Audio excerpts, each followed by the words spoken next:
Yeah, it's all bullshit. Yeah, man. Now, like I said, who knows? So, Just when primers start hitting the shelves again. Here we All go. right, what's up, folks? Welcome to Foreign and Domestic. It's good to be here. Good to see everyone out there. And yes, we caught Daniel laying down. Rob, would you get us started off right, sir?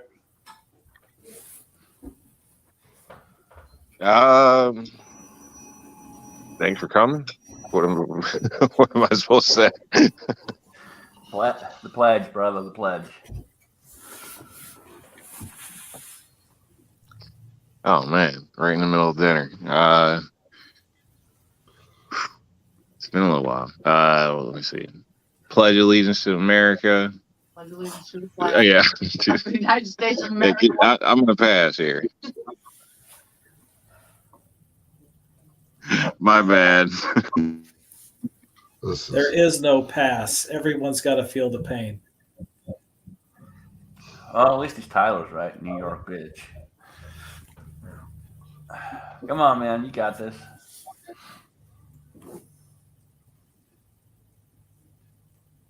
He's keeping his mic muted. He's probably Googling it. The chat will not start until Rob.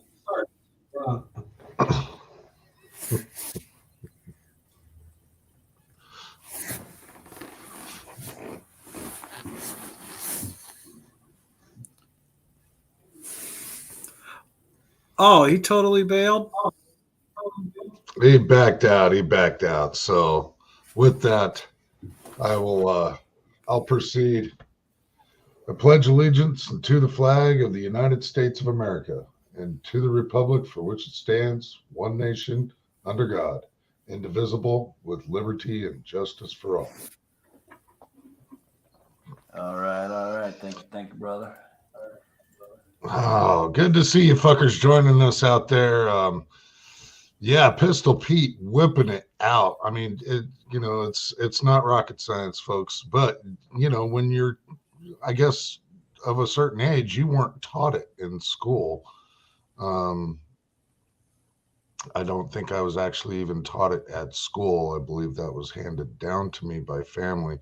If I can get my ducks in a row here, I've got the YouTube chat pulled up, but for some reason it is wanting to harass me this evening and not wanting me to pull up the participants list, which is J&L Shooting Academy, reloading from the hot pot, Pistol Pete, Warsaw Patriots backup, the Gunpowder Beauty, Edward Petty, Tactical Fud.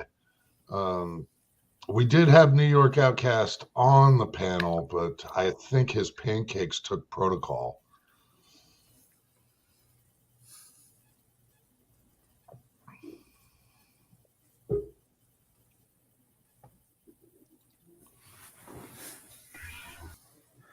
Oh, Jamie. Bring Jamie back. Fellas. What's up, man? Hey, fellas.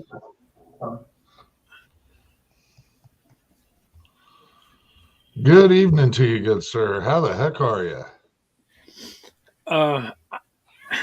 Thank y'all for having me on. I need some compassion from like-minded fellas this evening. I paid my $10 and went to a gun show today. You seem disappointed. I know. It's like that country song. I shaved my legs for this.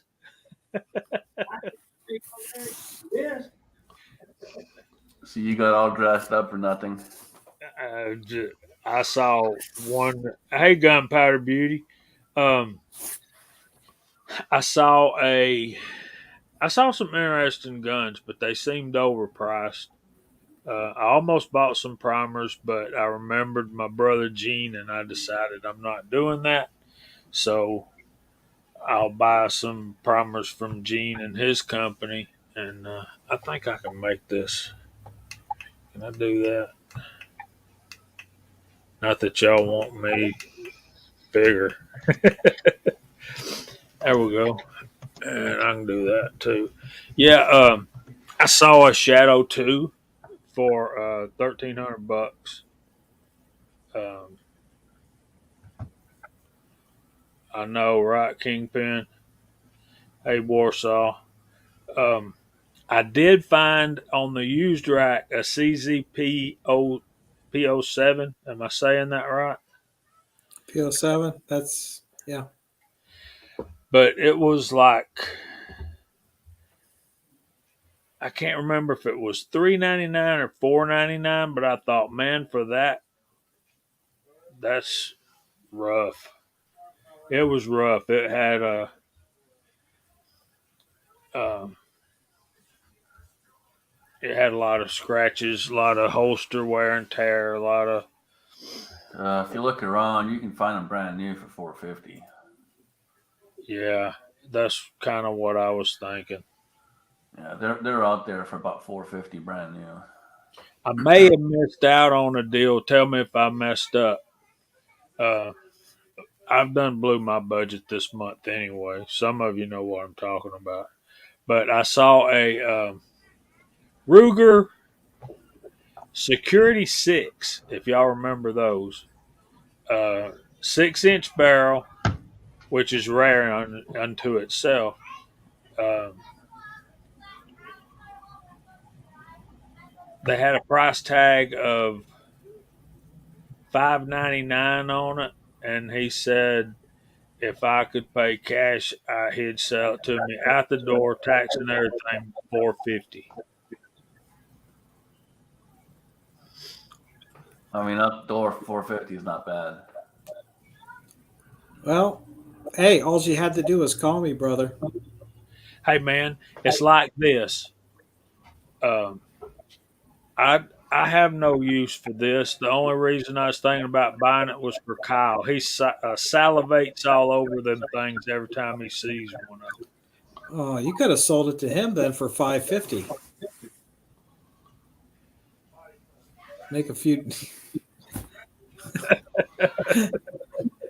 Jamie, really? You cut me in for $25. I can wait a while.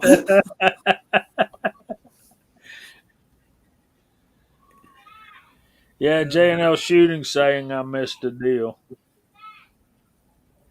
Yeah.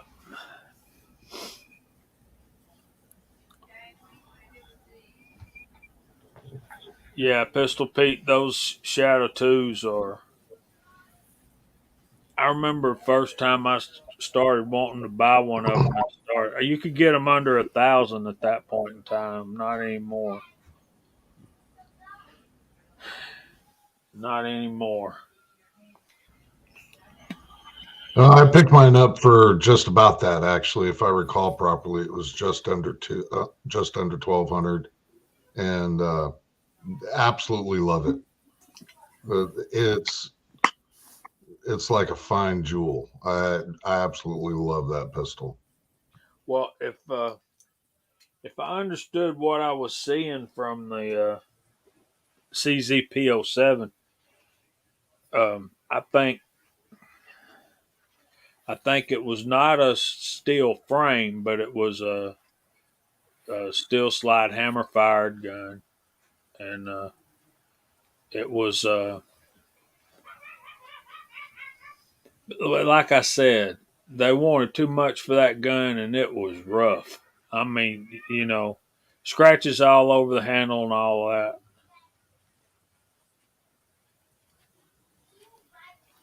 Had that polymer lower thing going on, huh? Yeah. Yeah, when they're rough The like PO7 and the Urban Gray is what introduced me really to owning CZ, and yeah, that was a gateway drug right there. I caught the virus right away. Oh, y'all may be interested to know that I got a call from the district attorney's office here in town, and Normally that's a bad thing, right? You think you can go pick it up? There, he he said, I see I had a question for you. I'm not the guy that called you, but I would like to help. And he's supposed to call me back about picking up my CZ75 BD. And apparently all the stuff is still with it. And I asked him, if I couldn't pick it up, could I have conjugal visits? I need to come rub oil all over it. 'Cause I told him I know how y'all are. It can be rough, man. It can be rough. But Scotsman, you've seen and shot that gun, man. It was like brand new when I got it. I mean, it was. I mean, when I got it, it had less than 50 rounds down the pipe, and because I got part of the first box of ammo that was bought with it, so I'm gonna be heartbroken if that thing's in rough shape. But hey, man, I interrupted y'all. I'm sorry. I come in here and start talking about my little world. What are y'all guys doing? You're good, man. At least you're not like New York outcast and ran off like a little bitch. You know, What? he ran off. Yeah, he messed up the first word of the Pledge of Allegiance and then just And bailed. bailed out. Who did? Rob. New York outcast. Couldn't handle the heat, man. Oh man. Said he was coming in the dark side, come in, and then disappeared. Well, that's quite fine. You come in talking guns, and that's one thing that I suppose we're supposed to do here on Foreign and Domestic. We were talking stupid politics at the moment. You know, they are stupid guns. They historically there have been stupid guns, but There are some stupid things with some guns. You know, like a 5-cent washer that causes you all kinds of freaking problems for 3 fucking hours. Yeah. That may have had an issue over the weekend. washers on. Oh, I gotta find something and show y'all, but I gotta make sure I can. I got some 1911 grips thanks to that dude. Jason told me where to order some cool hand grips, and they look just exactly like uh, the VZ grips I get emails for. I mean, I can't, looking at the picture, looking at these, the only difference I can tell is these were like $23. These are like $78. And I really got a kick out of um, over on Georgia Shooting Connection, not this past Friday, the Friday before. We're talking about what is our limit for buying grips, and he said $67. I'm like, where'd that come from?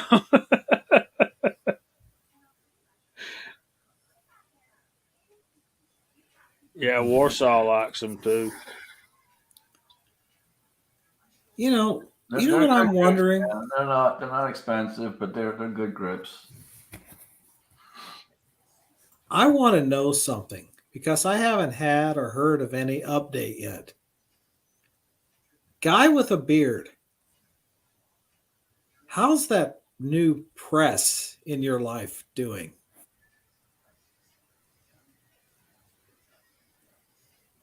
You're still muted. Do we want to depress them by asking them that? I enjoy people suffering and pain. Well, yeah, apparently so, or else you wouldn't have brought it up, fucker. I didn't know. I haven't heard nothing about it. The recent problem getting it dialed in was the priming system. I could not get the damn thing to drop primers right at all.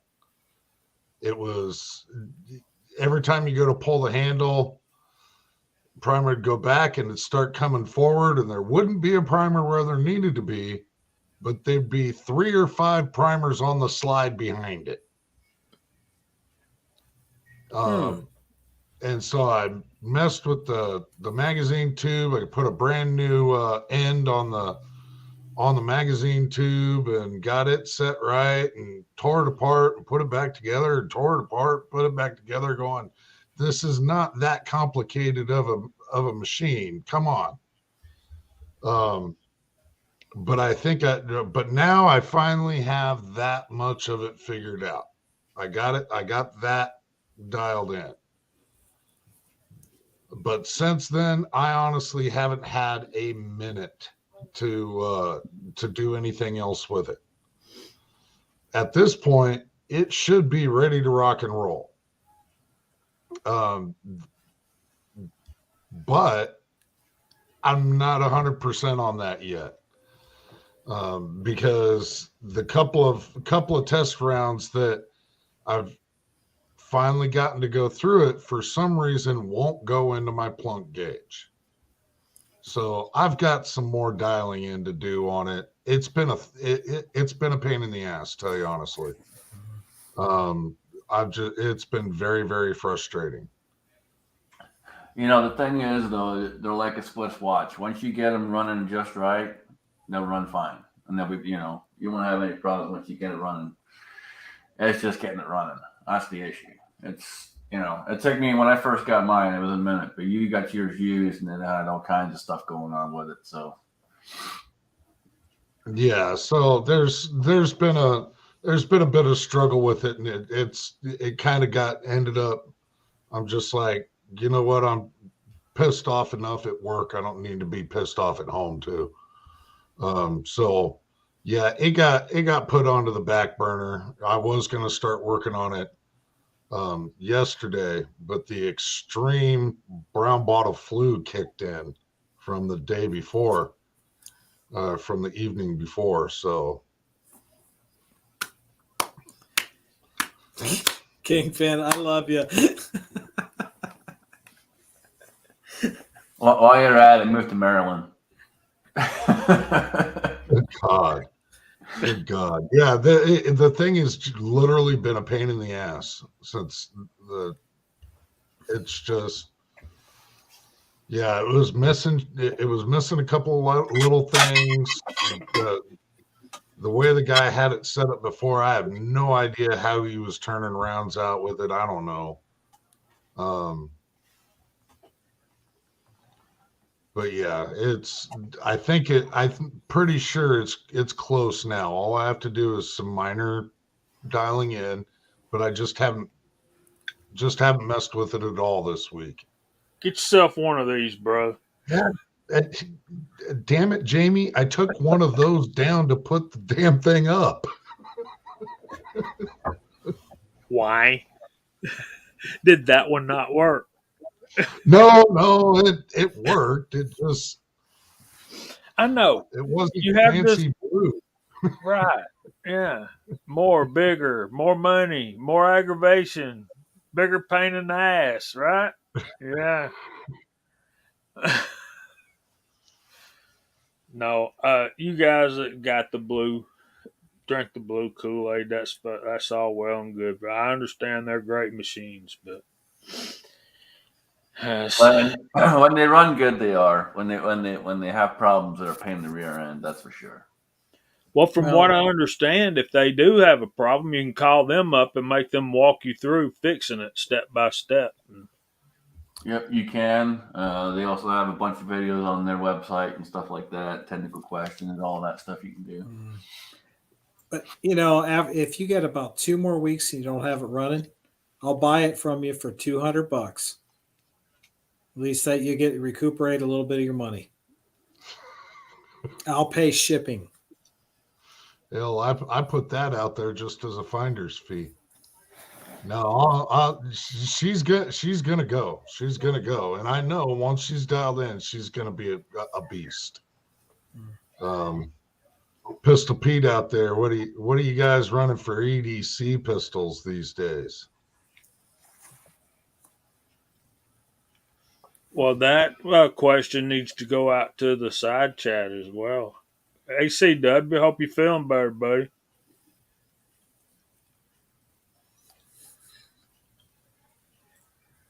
I'm carrying the same old PO1 Omega.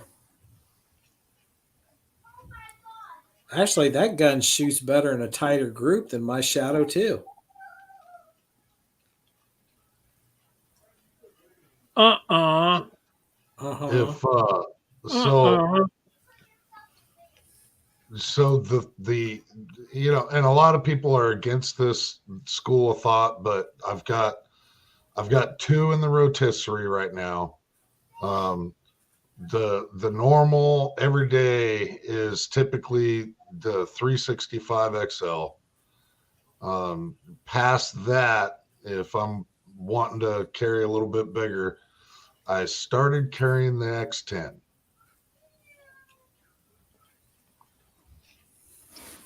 I saw some of those today too. Um, my everyday carry is Smith and Wesson Shield and 40, and swap that in and out with either a Springfield XD and 40 or a 686 357 Magnum, which is my preference. That's what I wish I could carry every day.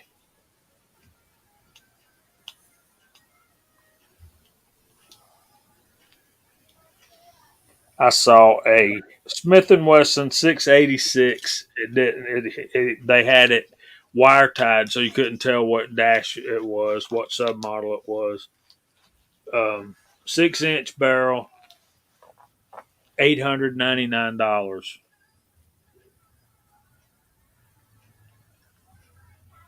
Pop's Place carries an '07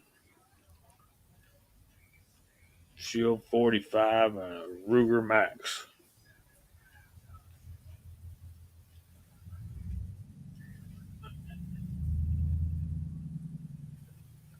Now everybody putting up what their EDC guns are.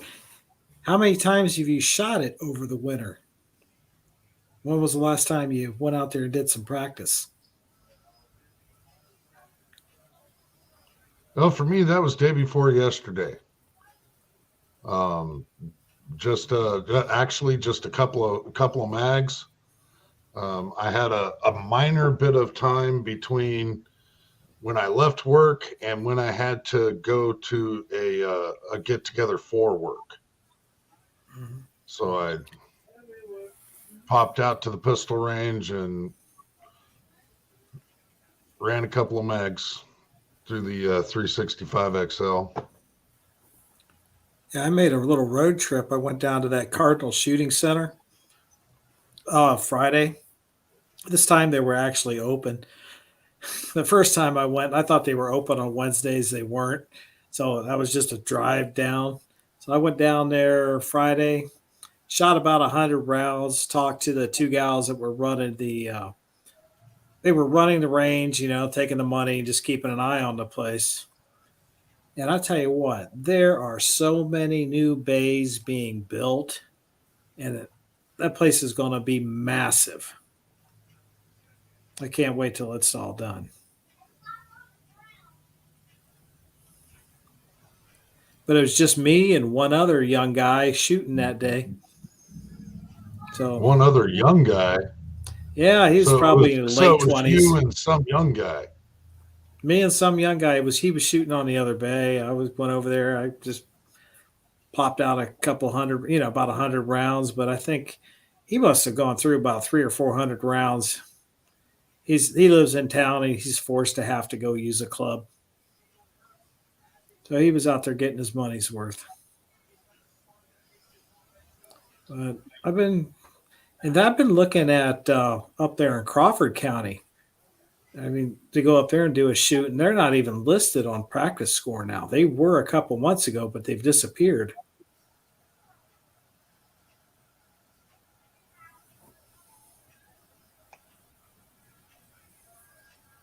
Oh, they gotta look good, Fudd. They gotta look good.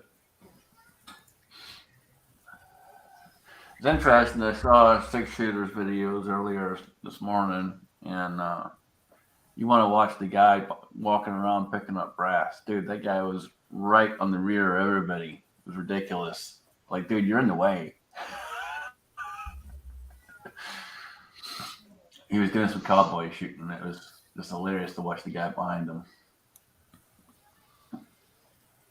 I think I'm more like cowboy shooting. One of the reasons why is you go shoot the stage and they've got, well, you got to pick up your brass from your carbine, the rifle. But it seems like they give you time to do that. But the revolvers, you just take them back and dump them in your bag. That's pretty cool. And the reason why is because last time I was up at one particular range, guy come by with a broom and dustpan sweeping up my brass before they ever stopped rolling. I've told y'all this story, so that's all I'm gonna say about that. It began to degenerate rather quickly. Yep. I do need to shoot more often, and that whole brass thing is a stickler. But you got to replace what you shoot. And one place I would like to go shoot, the brass hits the ground. There's so much there already. You can't pick yours out, and he wants to gather up his stuff himself. And so basically you're contributing to his brass stash, and he has a company comes in and buys it, but they won't come until he has a certain amount. So there's that. And then the other place I go, that old dude coming by and picking it up, and he said, if it hits the ground, it's fair game. I'm like, no, sir. I done put too much work in that brass. That brass is mine. I don't care how quick it hits the ground. I said, man, you ain't even giving it time to stop rolling. Am I wrong? I feel No, like you're not. You go over to his bucket, wherever he's storing it all, knock it back onto the ground, say,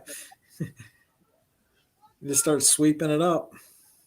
It hit the ground. Someone wants to be obnoxious like that.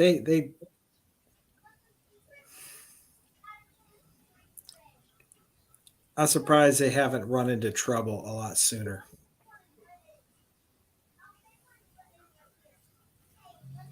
There's a thing called courtesy. yeah. 357 Right. on a 7 and a semi-auto. Alan, what's your thoughts?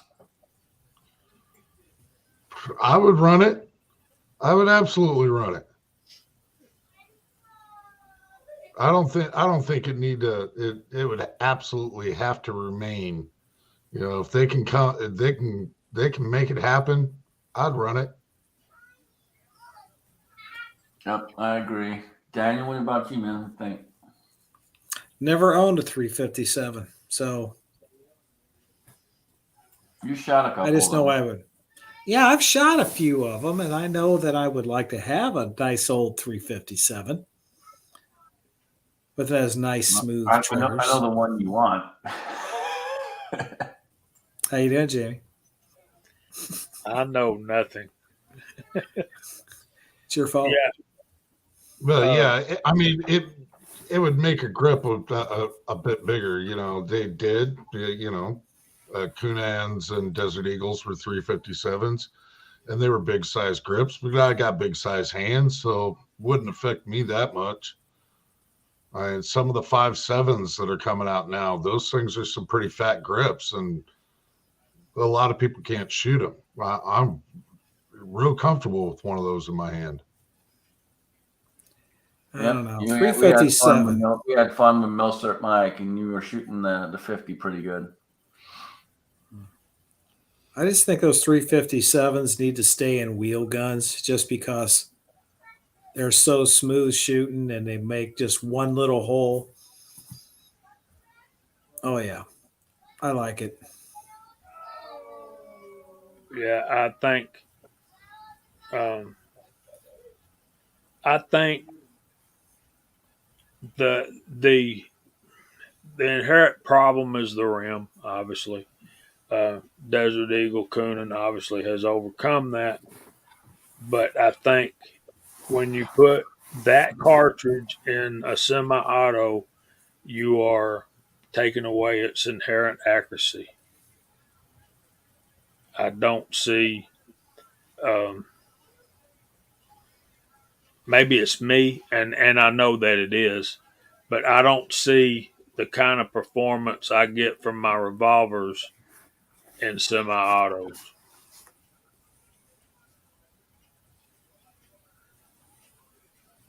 Is it that I shoot revolvers better than I shoot semi-autos, or is it the fact that uh, revolvers are more accurate than semi-autos? I don't know that.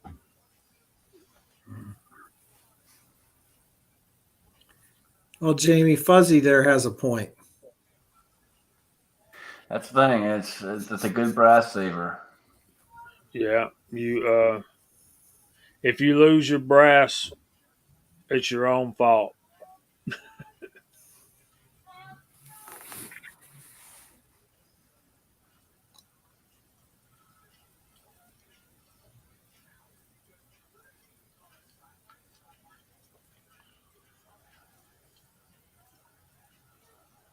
Yeah. Anybody else heard about this? Um, they're coming out with a new 400 straight wall cartridge. So uh, basically going off of the 350 Legend, but going to a 400 straight wall. I haven't seen that, but I'm not surprised. And I think a lot of it right now is they know that things are in short, so they're trying to come up with new options for people. Problem is they're going to be pricey, just like everything else. Could we discuss Bald's comment, because we're that's getting into a lot of firearm theory right there.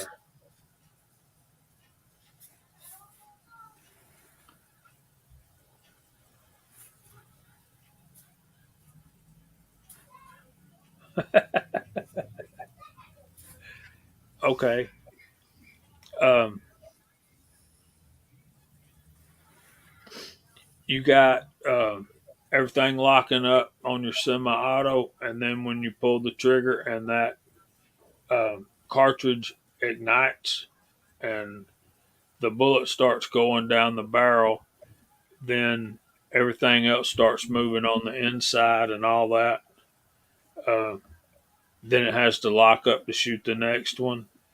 But with a revolver, all you got going on is everything's in a line, and then the hammer hits the primer and ignites, and you've got that little gap. You have to have that little gap, the cylinder gap.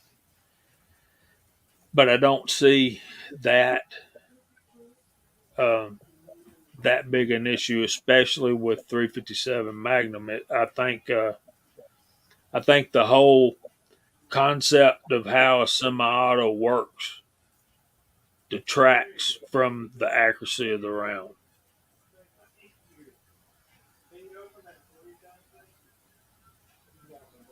And there was a whole thing uh, before about that, how they thought that it wasn't as accurate because of the cylinder gap.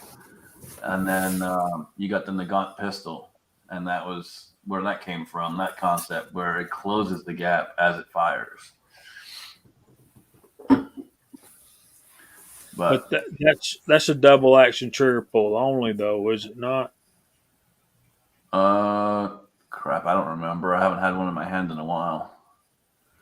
Well, that's irrelevant. I mean, if it's closing the gap right there, even if you chose to shoot it single action, as you're cocking the hammer back, it's going to push that cylinder forward. But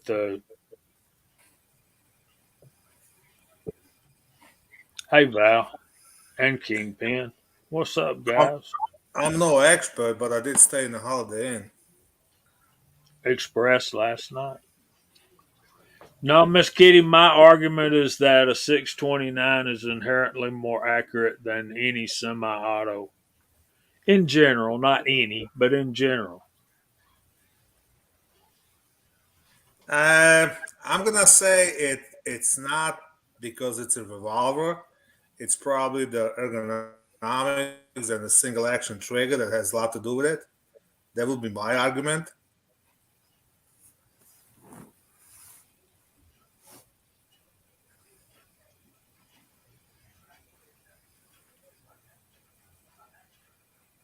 Ergonomics.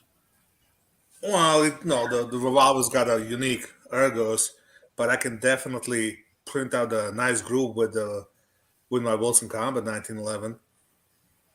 My whole point in theory would be, since you don't have a cylinder gap, the actual bullet doesn't, like in a regular semi-auto. Once the hammer hits the primer, the bullet's in the barrel and travels through the barrel.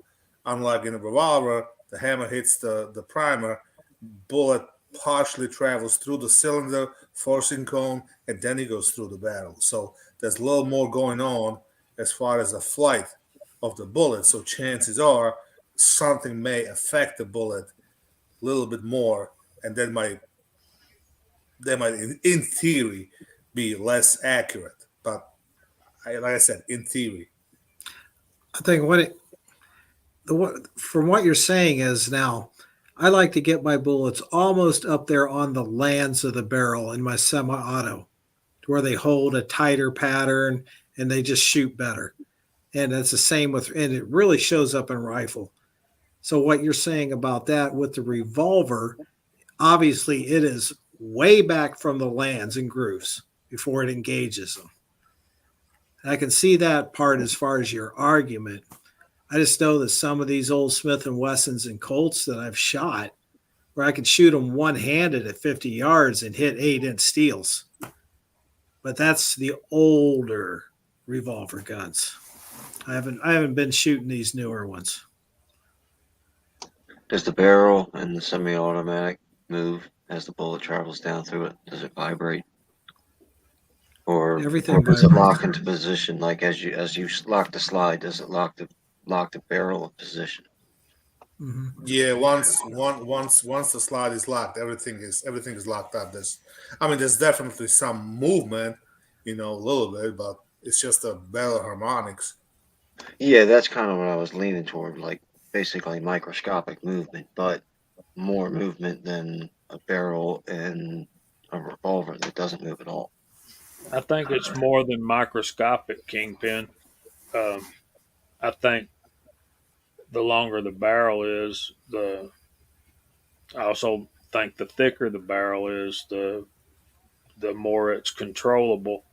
But the best way to imagine it is like when you're rolling up your garden hose and you whip the garden hose and that bump goes out through there. That's what your barrel does every single shot on all firearms. Yeah, but on the pistol, it's really microscopic. Yeah, you're gonna have a lot more of that on the actual rifle, and definitely most of the revolvers are gonna have a lot of heavier barrel than a semi-auto, so that definitely helps in accuracy. That's when you have Well, like what about in velocities in same matching length barrels? Do you think there's a variance between a semi-auto and a revolver when it comes to velocities? I don't know. Let's see what the Google says. It's interesting you should bring that up. There's a guy on YouTube called um, Gun Sam the Revolver Aficionado. He did a video on that just this past week, and there's a short connected to it about how he goes about comparing barrel lengths with semi-autos and revolvers. And I take it you've seen that, Alan. Yeah, I watch Gun Sam stuff all the time. I have for years.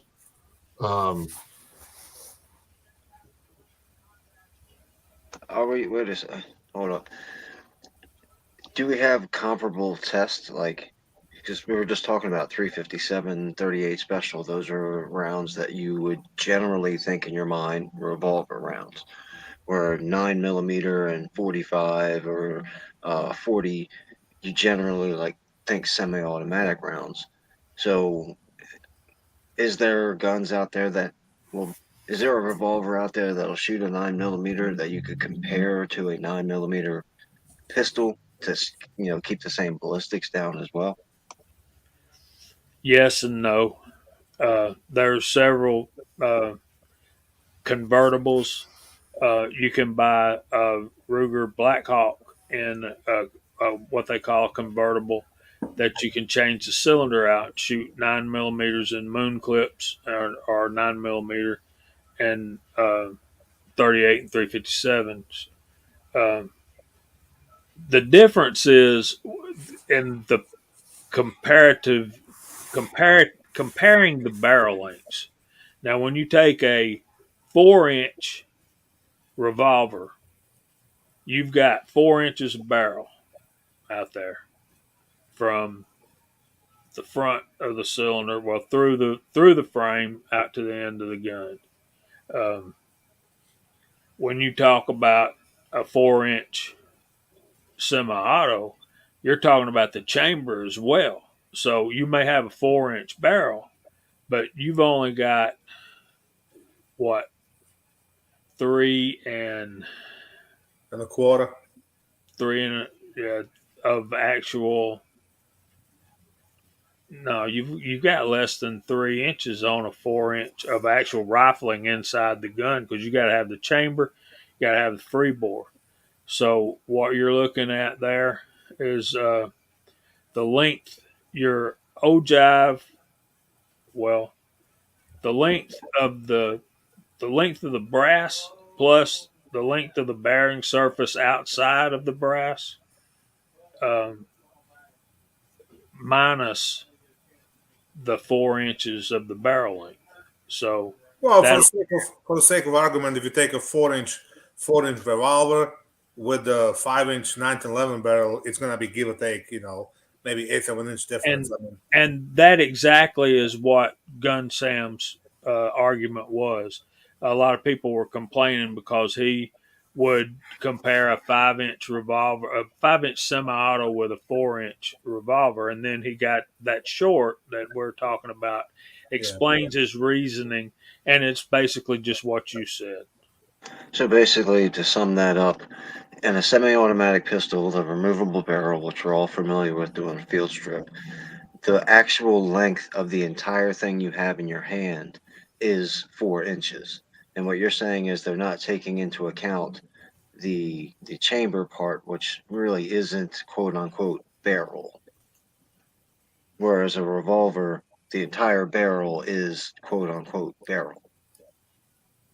It all boils down to how you measure stuff, just like the one guy in the bar. Yeah, there's a lot of people that don't know how to measure a revolver barrel properly. Hey guys, I told you that water was deep. I don't know how deep it was, but it was real deep. you see a lot more in the older revolvers, especially Smith and Wessons and Colts. If you go into the gun shows or you're walking around the gun stores and you see the older ones, they'll have them mistagged, and you got to be careful because if you know what you're looking at, you'll see the difference. But if you're not sure, you may buy one thinking it's something that it's not.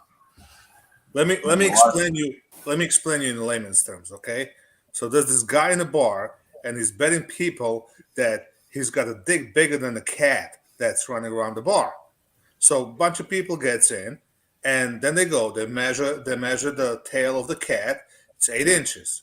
Then they measure him, and it's 6 inches. So he lost. He goes, whoa, whoa, whoa! How did you measure the cat's tail? And they go, well, from her ass to the end. Well, do the same. So it's all about how you measure. Must be New York math.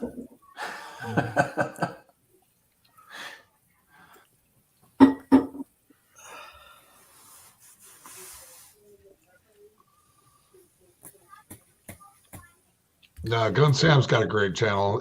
He's packed full of of facts and a lot of work goes into pretty much everything that guy does.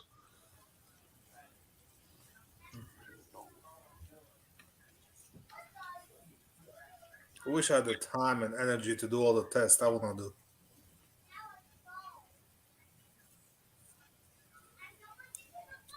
But I would really, one of those days, I got to build a bunch of fake walls and try all these different ammo, how it actually performs.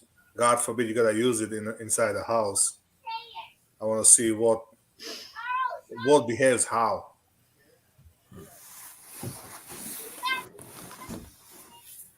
I'd be just curious because there's a lot of people using 5.56 for home defense, 300 blackout.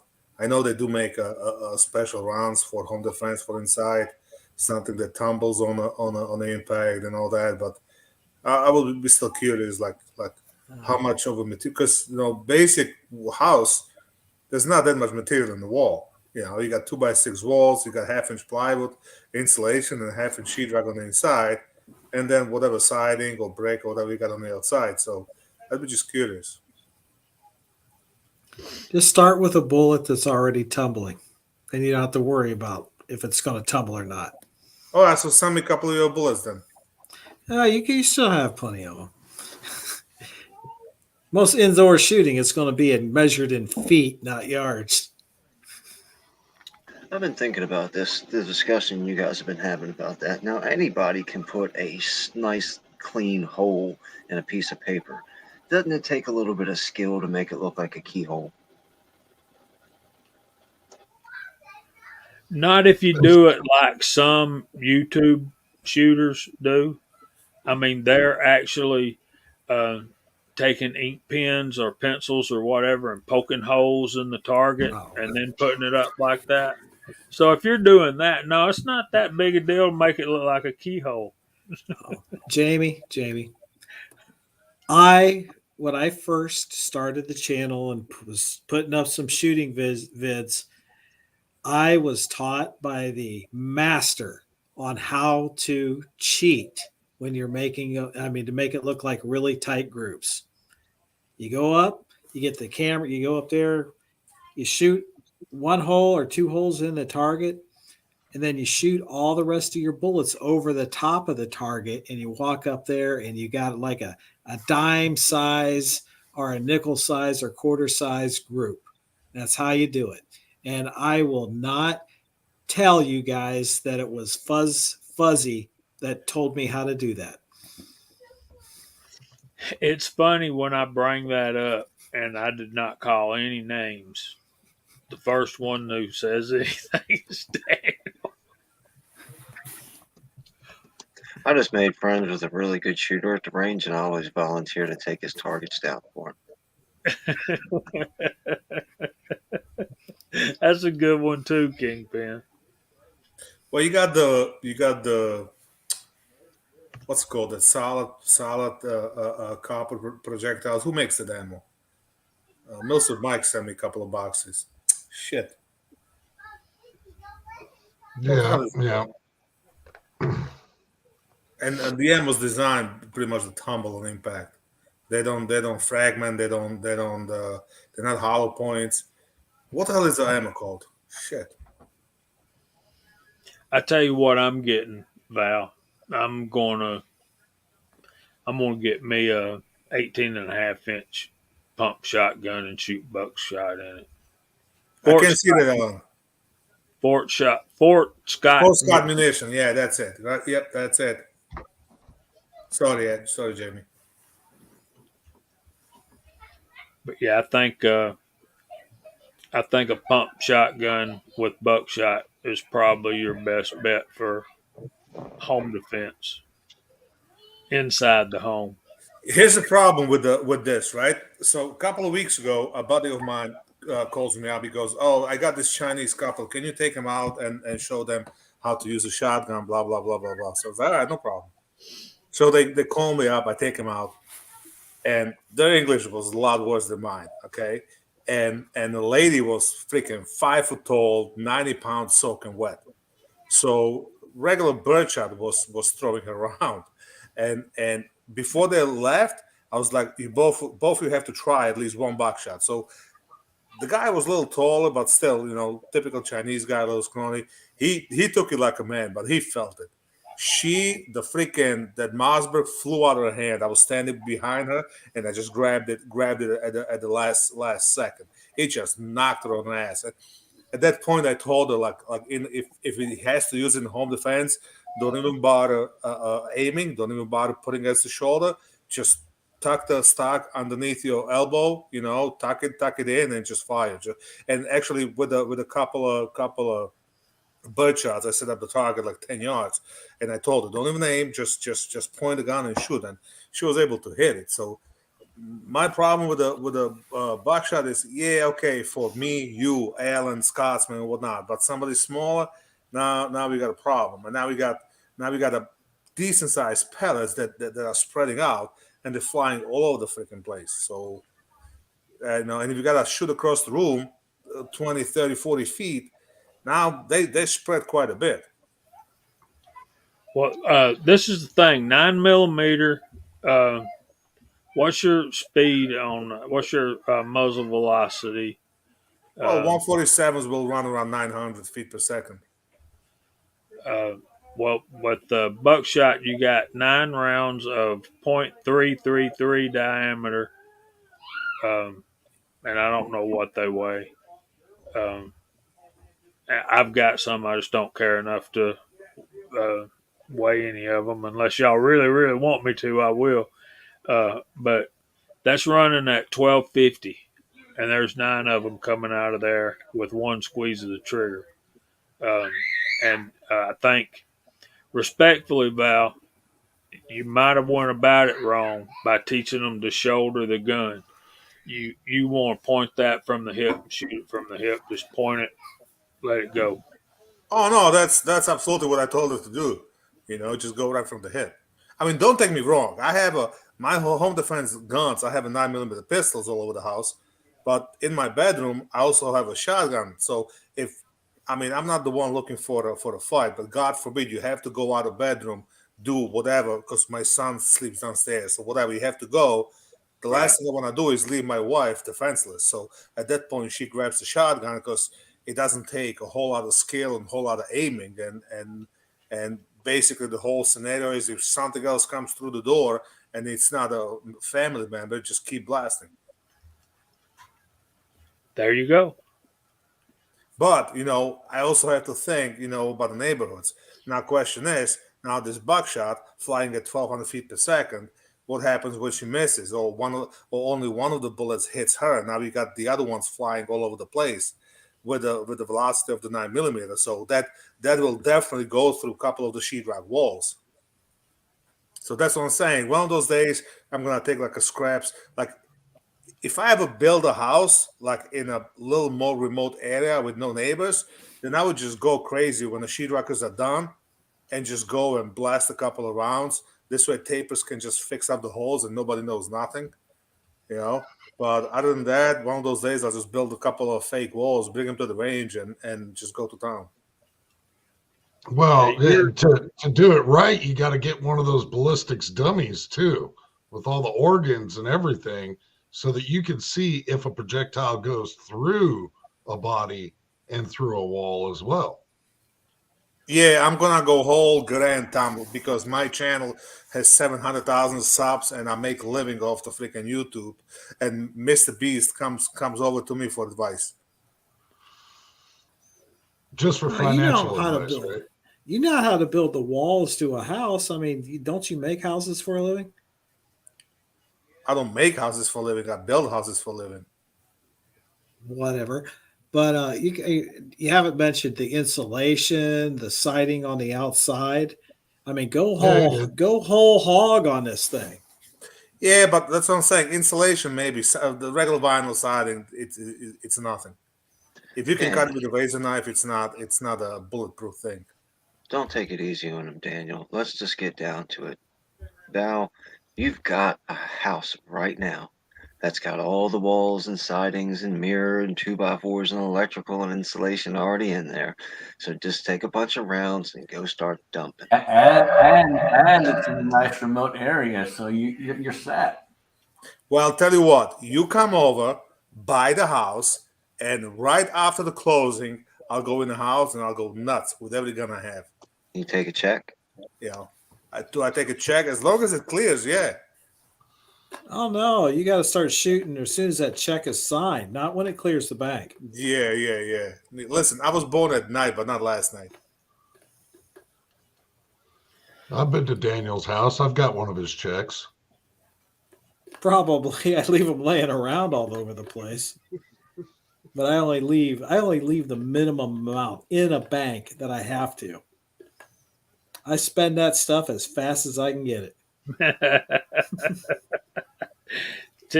Wes S says just use your neighbor's house while they're on vacation. Yeah, Wes, are they still stealing your Wi-Fi, your cable over there? I would definitely get over there and get a little revenge. Yeah, and Hot Pot Gene says he prefers the semi-auto shotguns. I just love the sound of that pump. I think that's going to be a deterrent too. But I'm like most folks, I'd probably already have one in the chamber, so they probably ain't getting no warning sounds. It's probably just going to be whoom. All the warning sounds is it going off. Actually, to be honest, like that, something like that, a circuit judge from Rossi, you know, that's even better because there's nothing. You don't have to rack it. You don't have to do anything. You just squeeze the trigger, and you get 5 shots.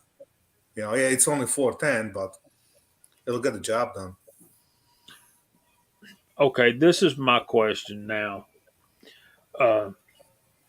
We're talking protecting our homes from an invader and that kind of stuff. What I want to know when that kind of stuff happens on TV, the guy that's the homeowner, the homeowner has a laser on his pistol. But on TV, it's like it lands right between the guy's eyes, and he gets this terrified look on his face and turnarounds and runs out on the movies.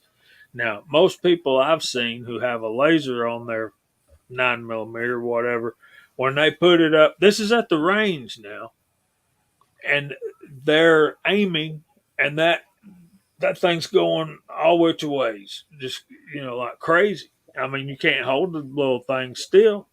So, Alan will be the first to tell you, just like me. I love lasers on pistols because I can tell everything the person's doing wrong before they even do it. Yeah. They're holding nice and tight on the bull, and when they break that trigger, it drops low left. We were using laser level this weekend building this deck, and every microscopic movement you make with your fingers, that laser beam starts dancing like it's going crazy. What the hell are you doing? You're using laser to build a goddamn deck. The guy that I'm working for is one of those dudes that demands that if it's 17 3/4 inches, then it's 17 3/4 inches exactly. Like he's got 2 months to build this deck in, so it's not like he's in any hurry. You gotta tell him you're building a deck, not a piano. The staircase on this thing is probably twice as wide as a normal staircase. I mean, it's you could have a party just on the staircase. Huh. What kind of party? You could easily drive. If it was a ramp, you could easily fit a golf cart up it, no problem whatsoever. Now, I don't know about the steepness of a golf cart, but the width, you easily get a John Deere Gator, easily wide enough to drive right up it. Yeah, we do big staircases a lot, especially like a front porches or something. Even the decks, customer wants nice wide stairs. Been there, done that. But still, yeah, you use the laser, set your beam, and that's about it. After that, you're done. You know. There's a guy at my work that bought a Hellcat for carry, and he got himself a little laser to go on the front of that thing, and he was like, "Yeah, I tighten it down, and everything would be fine for the first few rounds, and then it'd loosen up, and it'd start going all over the place and whatnot." And I said, "Okay, so what you need to do is take that off and throw it away and just go get yourself a white light." Tell him take that laser and use it during the daytime. See if he can see anything. I had a buddy of mine show up with a freaking shockwave, Mossberg shockwave. He has a laser on it. I'm looking at him. We out of the fucking mind. Like, and of course we out in the range, and he's surprised he can't see the laser. I'm like, of course you can't see the laser. That damn thing is maybe good inside your apartment at about 10 feet. After that, you can't see the damn thing. And not to mention, you looking for the goddamn laser will get you killed. I've got night vision on my red dot, so I'm good. Now, light is a lot cheaper than that night vision. You got a suppressor on that thing too there, Kingpin? Yeah, of course. I mean, all Cool. So I guess my point was you got the Hollywood version of a laser where it stays dead, solid, straight, perfect. And you got reality at the range of it going all over your target. What's it going to do under a pressure situation? Yeah. No, thank you. especially if you're relying on it. If you're at the range and you can get it to be still well enough to put decent groups down, I would imagine that in the middle of the night when you're aiming at something, if you got any kind of anxiety going on or whatever, and you notice that thing's dancing around like you've never seen it dance before, it's probably going to psychologically give you a problem, and you might end up getting yourself hurt. Yeah, which is why I'm such an advocate of people practicing point shooting.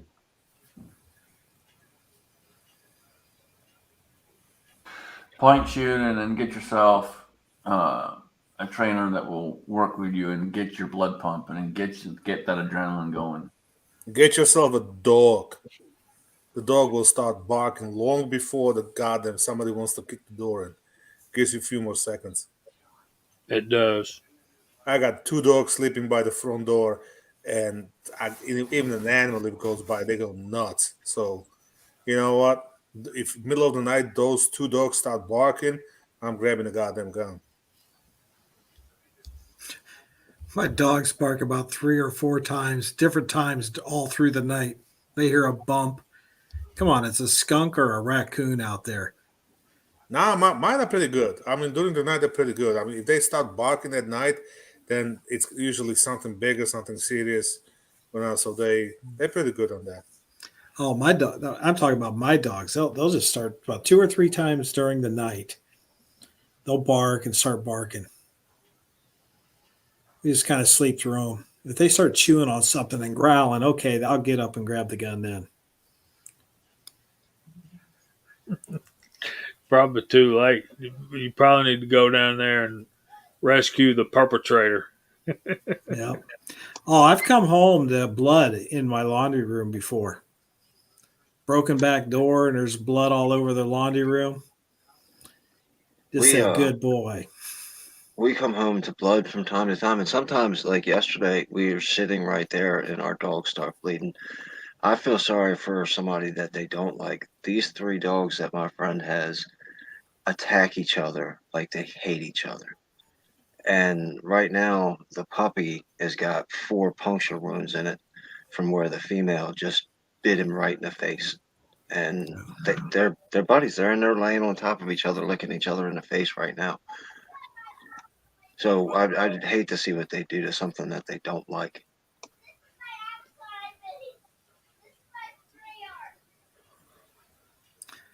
Say, I just talking about the dogs? Did I piss old Val off that bad where he just blocked it off, or did his wife come in and chewing him out? No, maybe he was feeling sentimental and he just wanted to go give his dog a belly rub real quick. I think. Never mind. They probably had to relieve himself. Well, I don't think anybody's any safer than old Fuzzy out there. All them dang attack cats. And last I heard, he got more. So it's just nuts. I don't even want to know how many you're up to, man.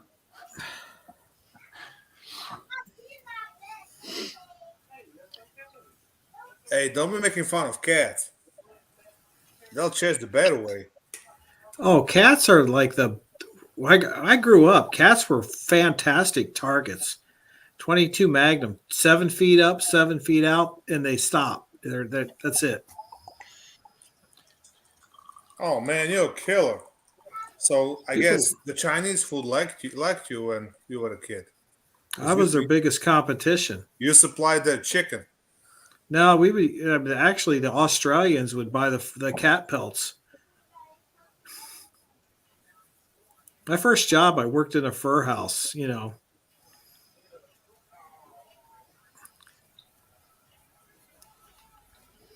right, we're a little over halfway. You want to go through a side chat, Alan? Absolutely. It's rolling pretty good out there, folks. Good to see everybody. Fuzz 4K. We've got Tommy Boy out there, Vanessa Kitty, Walter Davis, Wes S. Yeah, what is this list doing to me this evening? I have no idea. MCK was out there, Tactical FUD. I believe I did say Tommy Boy, but I'll say it again. Yep. Reloading from the hot pot was out there. Yeah, it's rolling pretty good out there.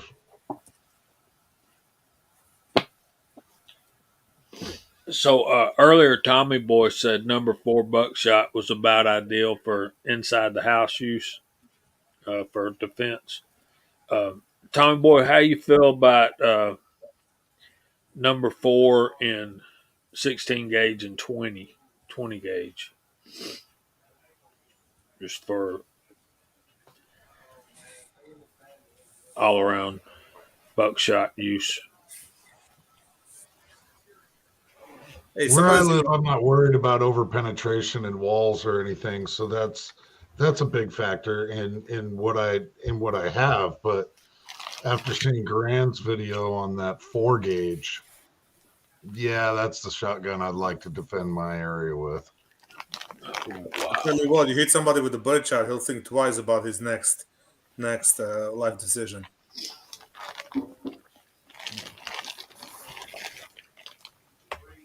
I used to take shotgun shells and like bird shot, game shot. Take the lead out and put rock salt in it for when the dogs of the neighborhood come around. One of those, man, and they kind of leave the area. But you do have to go clean your shotgun right now when you shoot salt. Yeah.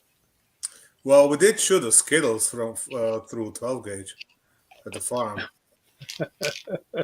Did the same thing. We took the lead shot out and put the Skittles in it. It made a rainbow.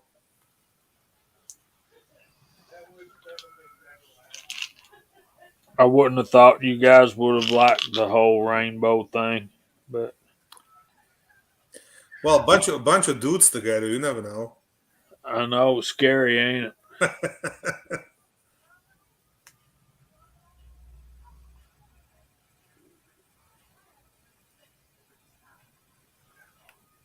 Yeah. I'm loading up a whole bunch of 9mm with 147 grain hollow points, and those things are going about 930, 940 feet per second. After it, you get a solid hit through a body. I don't think I'm going to have to worry about that traveling into a neighbor's house, even if I lived in town, or if I missed and just went through one wall, then hit the neighbor's wall. That's going to lose so much energy. I'm just thinking. That's just my thinking. Well, I tend to agree because I've seen a lot of those, whether it be on television or on the internet, ballistics test, and they'll show the ballistics test going through the gelatin, or they'll show the ballistics test going through the drywall and the 2x4s. But they never seem to put, like you guys were goofing around with Val earlier, but they never seem to put the two together. Like put a pig in front of a wall and shoot through the pig and see, because a bullet traveling through a human body, is different than a bullet traveling through ballistics gel. I mean, ballistics gel is great and all, but it's not a human body.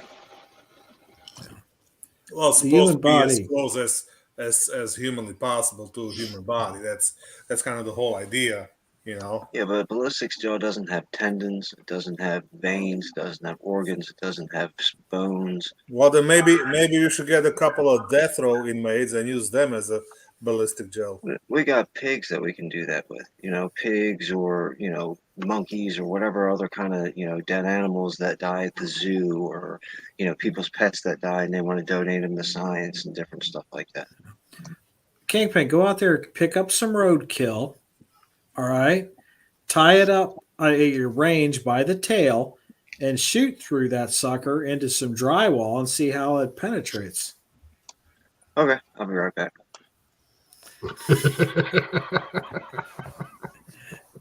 I wonder how that would go over on YouTube. Just go out there, grab some roadkill off the side of the road, bring it to your range, and start shooting it like that. The poor man's gel test. Hey, Very valid point. he would be able to put a magazine in the weapon at least now. So, I mean, that is a pretty valid point that I didn't consider the actual formerly animated object, i.e., an animal, probably wouldn't get too much play on any social media site. Like, I doubt you'd be able to get your video published. I've shot dead animals and posted them on YouTube before. Yeah, but I think they were alive first, right? Like you were Well, hunting. before I got hit by a car. I've actually taken a piece of roadkill down and put it on a board onto one of those barrels and shot it through that, and then see if it hit, if it go through the milk jug after that. Did YouTube let you get away with that? Yeah, it was on there for a while. Of course, it might have only had like 80 to 110 views. That's pretty cool though. I mean, that kind of answers my question a little bit. At least you have some experience in it.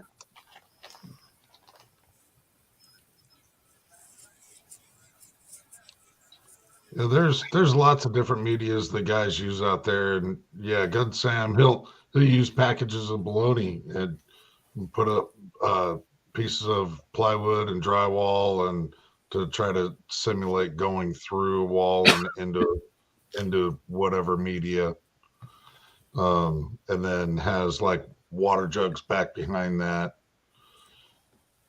I think what he's trying to simulate there is clothing and bone. One of the, I can't remember the guy's name.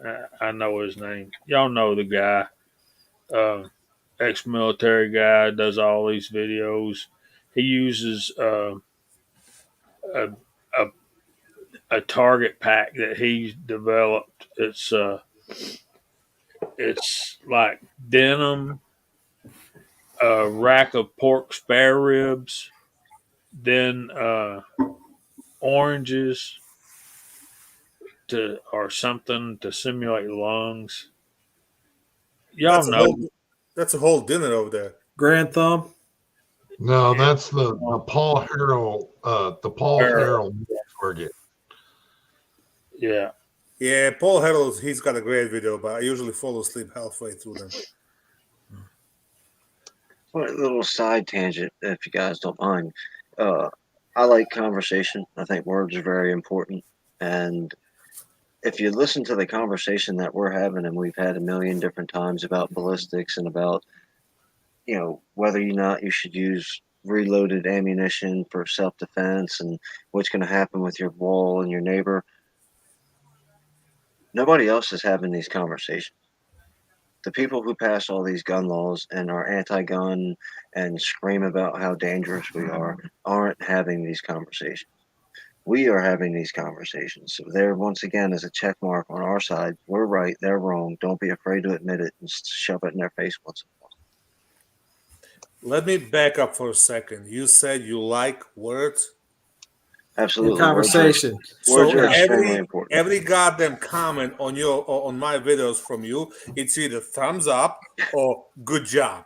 All right, I'll quickly explain that.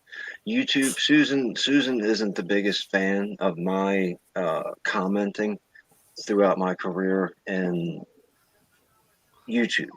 So instead of my comments getting deleted outright or sent in the spam, or I get emails about things that I say, or I get your channel deleted because I said something controversial or whatever, it's easier for me to just do 2 thumbs up, which by the way, it used to be 3 thumbs up, and then they started deleting my 3 thumbs up as spam.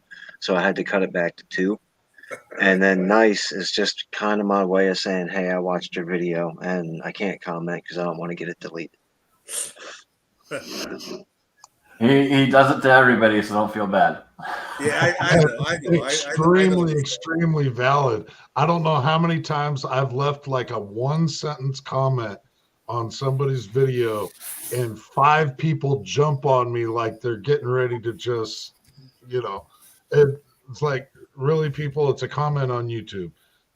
Are you really that invested in this? Well, see, I don't even get that far. I'll type my comment, and as soon as I hit send, a message will come up and say, "Are you sure you want to send that?" And then while that message is on my phone, I'll get an email from YouTube with the terms of service. Okay, Kingpin, here, look at the side chat. Next time, try this. You can do words and a thumbs up. That doesn't work for Kingpin. They monitor everything he says. He's on the wall. Yeah, I mean, there for a while. I used to get the same thing there for a little bit. It asked me if I was sure I wanted to post it or not post it. I never got that. I only get that on the Twitter. Every time I call somebody asshead or some shit like that, it's it's not thing to say. We don't blah blah blah. And the old Twitter, usually I couldn't even if I rewrite it, they would just delete it. The new one, I say yes, I want to post it, and they post it. Regardless. Did I hear you right that you are using Twitter? Oh yeah, ever since Musk took over, yeah, I actually read Twitter. It's fun. You can make fun of people. Okay. Before, all right. I'm sorry. I was thinking of TikTok. Okay. I got Twitter and TikTok. Before Musk bought it, every time I put a comment, I would get freaking 3 weeks time out or some shit like that. I would call AOC as dumb as a box of rocks and forget it. That was it.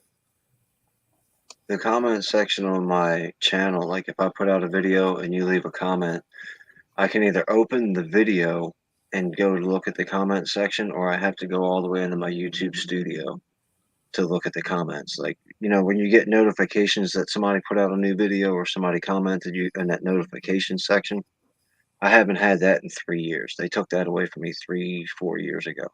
So I have to actually go into YouTube Studio to check for my comments. That's why now, instead of replying to people's comments, I just give a thumbs up and a heart. I don't know if I even get notification. I only get it on the computer. Like, I don't get it on my phone. Well, I don't get them at all. So It's I don't know how many years it's been now, but it's probably been at least 5. Comments, I'll get some comments that pop up on the phone, and the others I got to go into on the computer and look at it to find them because they won't show up. It's usually if it's a direct comment to the video, it shows up. But then if it's like I reply and somebody replies to my reply, then I gotta literally search for it. Okay. I've got a question here for the side chat. This is a side chat thing. Gene, reloading out from the hot pot. Are you going to feel bad that Fuzzy's new channel is going to get more new subs tonight than you have total on your new channel? Oh, way to kick the man when he's down. You can't let that old cat loving dude outdo you here.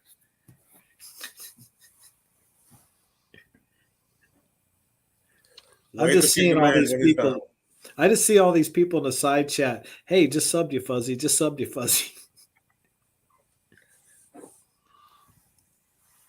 on, Gene, get your new channel up there. I went and hit both your channels up here. I was busy today. So I've got a new TV. I inherited the old one for the main What'd cave. you do? Shoot it when you was dry firing? Nah, you weren't here the last time we talked about this. I bought a new camera for the channel, and the wife got all upset. So I had to go and buy her a new TV, and she wound up spending double what I spent on the camera. Yeah. So why are you putting it up in the man cave? Why isn't it up there in the women's area? What are you talking about? No, the new TV is in the living room. Oh, so you got the old TV down there now. No, the old TV went to the bedroom, and the old TV from the bedroom came down here. Why do you need a TV that big in the bedroom? Is that like for motivation? For the exercise. It's for the exercise.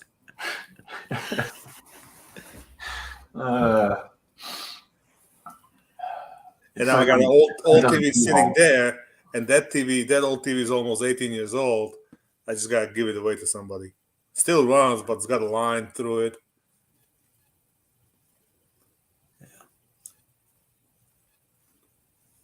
You see, Daniel's Psychology just got Hot Pot's link up there.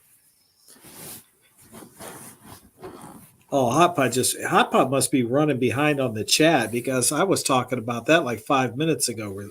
There, Gene. Daniel's a real instigator. That's what he does best. It was his nickname. It was his nickname in the Navy. No, it was. The Japanese name for him is shit starter. No, that is true. But no, I would start rumors there in my commands and stuff, and that people would make bets on when it would become true. And one time I said, "Here, I'll say this here," and like 5 minutes later, the skipper turned around and said exactly that we were going to do what I just said we were going to do. Well, that's what happens when you're on the ship with a bunch of seamen. I didn't do that much time on a ship. We were playing in the desert. Still a bunch of seamen. No, we were airmen. Seamen go on ships. We were Airedales. Totally different animal. So you were animals. Yeah, we were animals. We had the youngest girl in the Navy in my one command. She went to boot camp when she was 15. And when she got done with her school, she had just turned 16 at her command. We got youngest congresswoman. AOC? Yeah. I'm not particularly proud of it, but yeah, that's one to brag on there.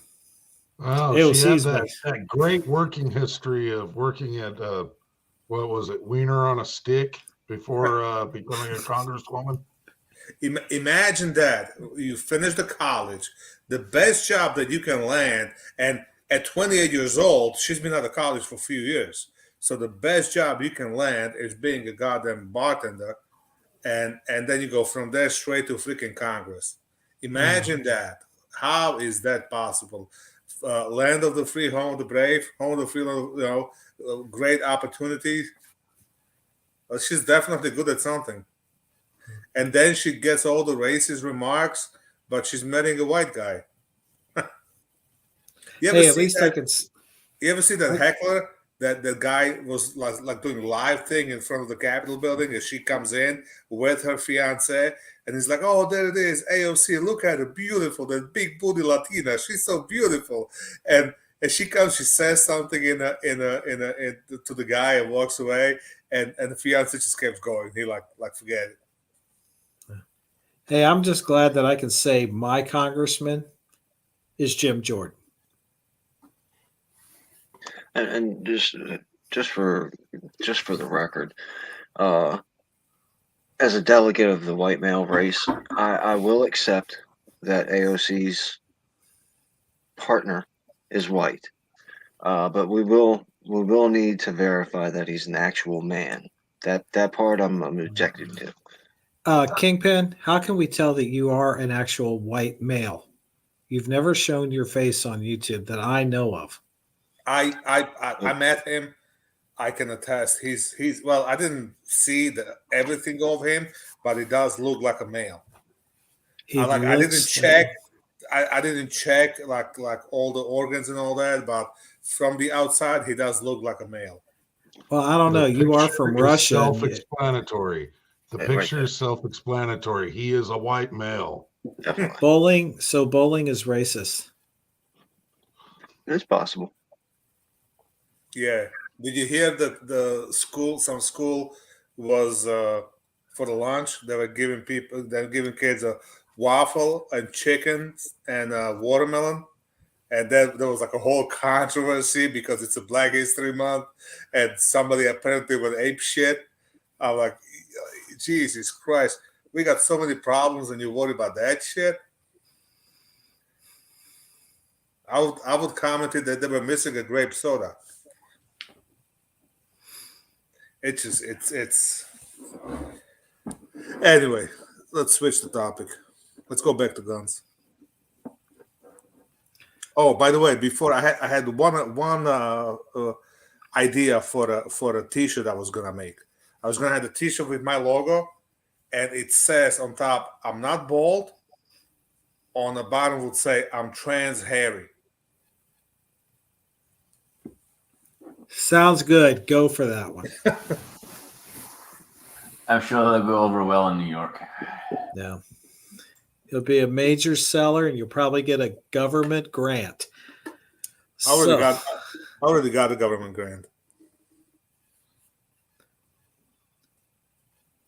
I spent it like 2 weeks.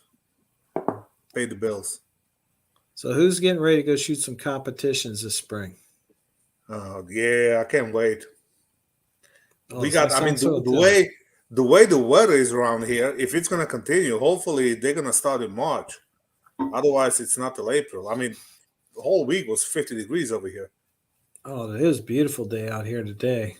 Oh yeah, yesterday, today, whole week was nice. I brought my excavator to my house. I was doing a bunch of work because I'm trying to create a parking spot for my equipment and my trailers in my house in case I gotta pull everything out of the projects. So I did a retaining wall. I did that bunch of stuff. Got all the dirt out. Gave it to my neighbor. Hopefully I'll finish it up tomorrow because the guy's bringing blacktop millings for the base. Now, reloading from the hot pot, that club that is in Crawford County, they're not showing up on practice score.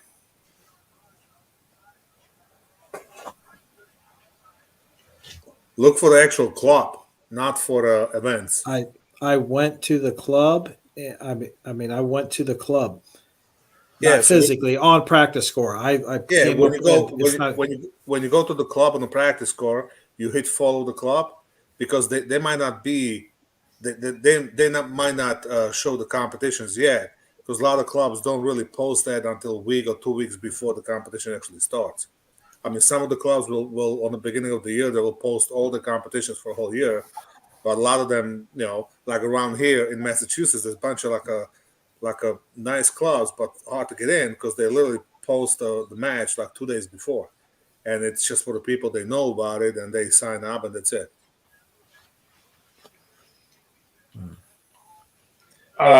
Forget it. We're going over to Gorillas and Guns. We're gonna shoot at his place. Now, Jamie. Go ahead before I make a comment about gorillas and guns. I'm thinking of trying some IDPA coming up soon if I can get practiced up a little bit, and then by fall I hope to be shooting cowboy action stuff. You worry too much about practicing, Jamie. You just gotta go and do it. Just do it. Don't Well, worry about practicing. I I've already guarantee. I guarantee nobody's gonna make fun of you no matter what you do. well as I've explained, my revolver shooting is much better than my Then, semi-auto, and one of the then reasons I would want to do that is to improve. You understand? go shoot your revolver in IDPA. They have divisions for that.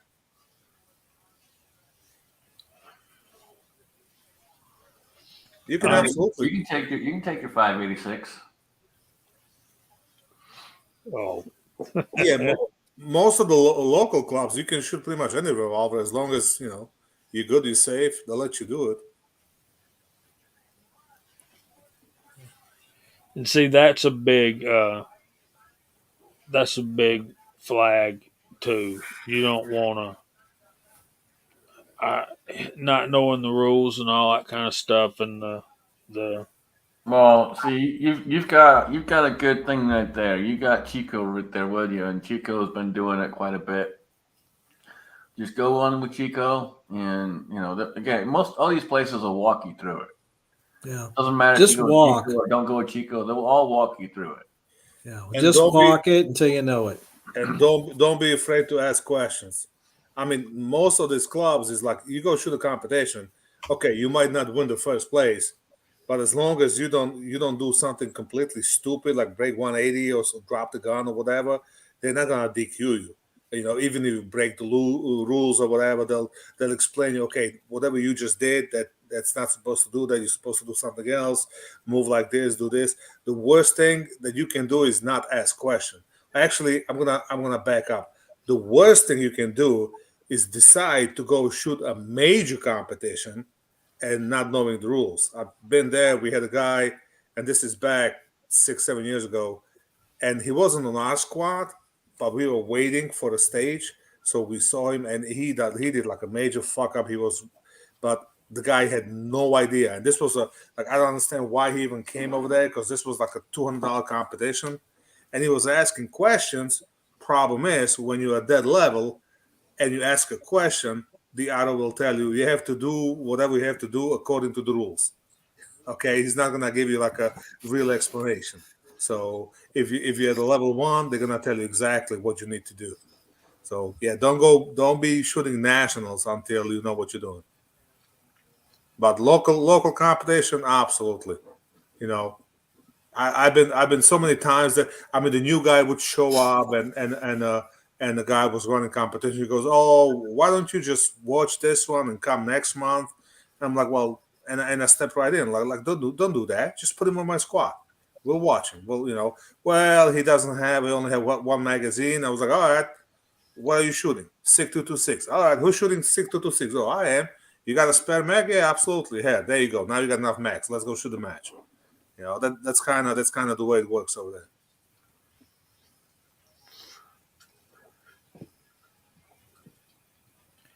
Yeah. Look at that. You speak of Chico Wise, and boom, there he is. Yeah, he's like a Beetlejuice. Chico Wise, Chico Wise, Chico Wise. Yeah, we said his name too many times. He's gonna snag your brass. thanks, Chico. I appreciate you, bro. Because I want to get old Scotsman, get Chris and Gene here in the next couple months. Go out and do one of these here matches just to get the intro. That way, everybody. Scotsman already seen how crappy I shot one IDPA match, and that was just a local. It was an intro. They only had like 3 stages, but it's like let all these guys see how I perform out there in a competition. I predict that I would finish somewhere in the last 4 spots. I'm planning on bringing up the rear in my first match. Yeah, that's what I did. It I was doesn't second matter to where you last. finish, though. That's the thing. It doesn't matter. It's all about you getting out there, having fun, and learning the process. You have to understand all these competitions. There's the same price for the first place and the last place. There's the same price. It's not like you're competing to win a Cadillac or anything like that. So it's the same exact price. And if you win, you get the bragging rights. That's about it. Yeah. It's not like there's and even major competition. Even if you win, if you're so good and you win the nationals, okay, you win the first place. They're gonna shake your hand. You're gonna get a plaque made in China worth about $2 and a bunch of bragging rights. That's it. It's not like you're winning a $10,000 check. Well, Yeah, if you go in expecting to be the last man shooting and you end up in that last position, just think of it as you helped another guy become more of a winner than what he expected he was going to be. Jamie, I shot that IDPA. Every stage, I had a multi procedurals I shot a no shoot, but I made the RO, and everybody laughed, and I said, "Oh, that's okay. That was just a Democrat." But I had a great time, and the people were really good. Yeah, that's how you learn. Let's see. Chico, I'm thinking that's the road right before Barrett Parkway, right? Is that I can't remember the name of the road. I think I know exactly where that is.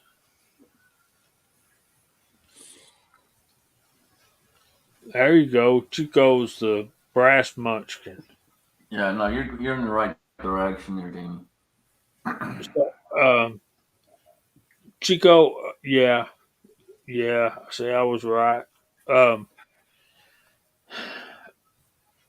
so Chico, are you shooting your hand loads with bullets that you cast? Or are you shooting factory ammo?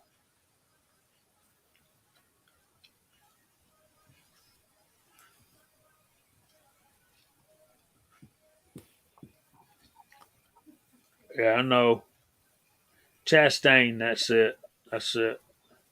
I shoot all my matches with my reloads. Store bought bullets, you don't cast anymore? Who, me? Yeah. I mean, most of the bullets I load I bought. I mean, I have all the casting. I just didn't really have the time to do that. I mean, when I'm really, really slow, I got nothing better to do. Usually in the winter, then I cast, but I wasn't really that slow. And when I buy bullets, I buy them in a bulk.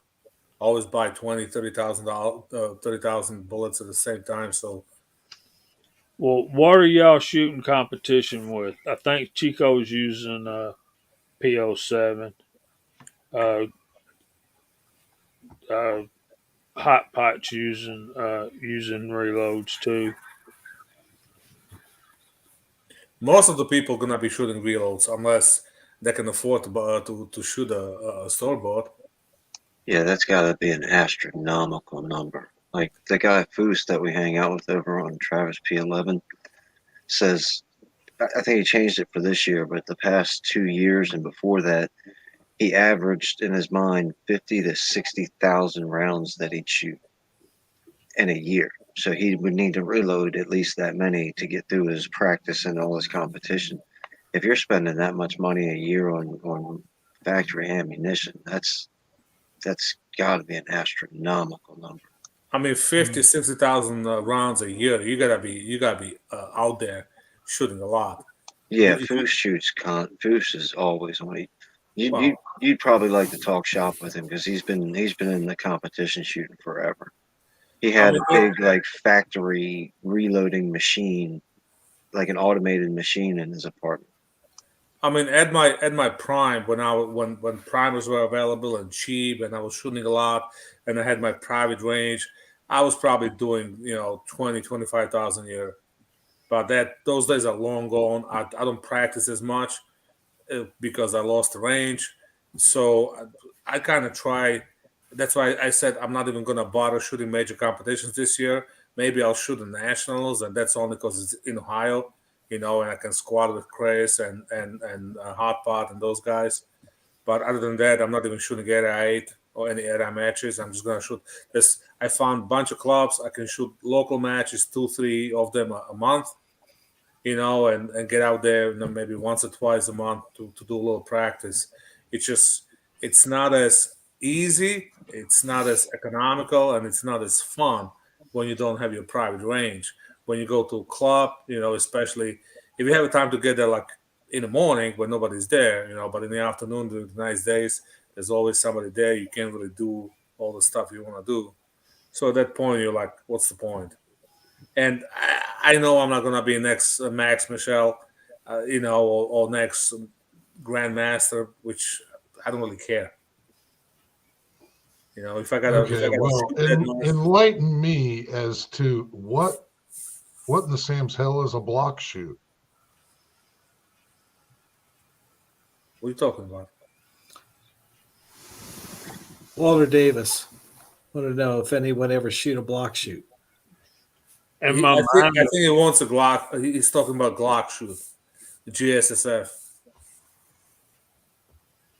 That's a Glock Sports Shooting Foundation. That would be a no. No. Actually, Glock puts a lot of money into the sport.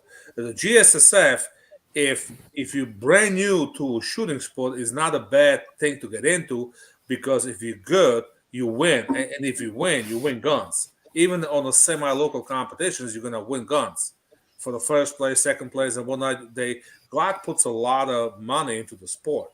So, but once you graduate to action shooting, like a IDPA, USPSA, even a cowboy action, that stuff is just boring. It's like a target shooting. It's not a bad way to start. My ex partner that I used to shoot with, he started with the GSSF, but once you get into the IDPA, USPSA, once you run and gun, then it's a completely different ball game. GSSF, there's no movement, you know. Well, I mean, Glock, it makes sense that Glock has got a lot of money to spend on the sport because, look at all the money they save on research and development. Did you say Glock or SIG? Oh, that was Glock, definitely. Oh, I guess I'm wrong. SIG doesn't do research. They test their development on their customers. No, SIG does research and development. They just don't do testing.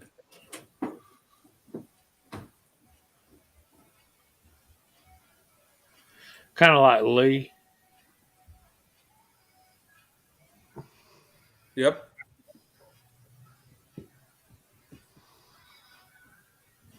There you go.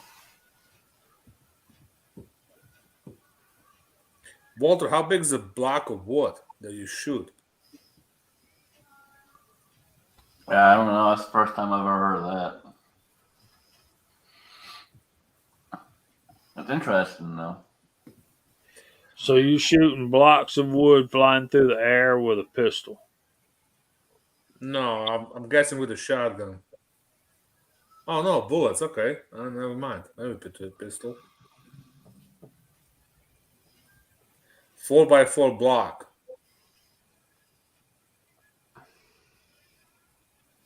Still, how big? 4x4 by what? 8 With feet? a shotgun. With a Shotgun. shotgun, I guess, with a buckshot or whatnot. I've done it with bowling pins. So, sorry, Kingpin.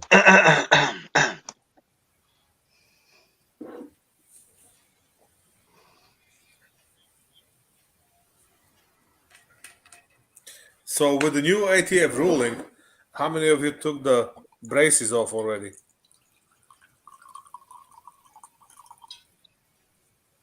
Or how many of you lost the guns in the boating accident? No, that's not happening. We've got 5, 6 major lawsuits already against it.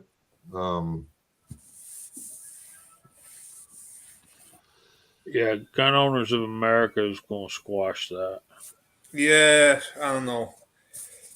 Here's my major thing. Okay, everybody says, oh, for my cold dead hands, this and that, blah blah blah blah blah. But let's say this does go through. Okay, it does go through. Now, obviously, if you have it, nobody's gonna come to your house, knock on your door, and look for it, because chances are, whatever you bought it, it's not registered. They don't know it. Okay, maybe a handful of the YouTube guys that show them might get a visit from ATF, but you can still tell them fuck off, because you got no right to search my shit just because of whatever I showed. So but what I'm trying to say is, how many heroes are gonna be there after, if it does go through? And they're gonna say, no, forget it. It's unconstitutional. I'm gonna show it. I'm gonna be the hero because it's my right. Look, here's the thing, man. It's just another giant distraction, and it's intended to, take your attention away from everything else that's going on. There's so much shit happening right now, and they just keep throwing more and more distractions out there. That's all it is. It's a giant fucking distraction, because they know that everyone's going to freak out, or the average one's going to freak out about it. And so that's all it is. No, I get that. I'm just saying because every time I open my mouth about the 10 Round magazine, I get all these boys from a free country giving me a hard time because we got this, we got this, we got this. All of a sudden, you got your braces that are not illegal. Okay, what you gonna do? Because everybody tells me, "Oh, do not comply, do not comply." It's unconstitutional. It doesn't matter what your state law says. Do not comply. Yet everybody follows NFA rules, right? I don't see anybody rolling their own silencers and drilling a third pin to make it full auto. Well, they're just not putting those videos out. That's for sure. Well, all the hood rats in Chicago do. They show up all those polymer 80s with the extendo max and the fun switches. It's all over TikTok, Instagram, and YouTube. Well, I mean, yeah, but So what? there's a lot of different rules and regulations that they can go on with what you actually show on video, because you can have a gun, and when they show up to your house, if you don't have that gun anywhere to be found, you could say the gun in the video was make believe, and I just edited it together. And there's all kinds of different things you could say, but the bigger thing is they're allowed to do that.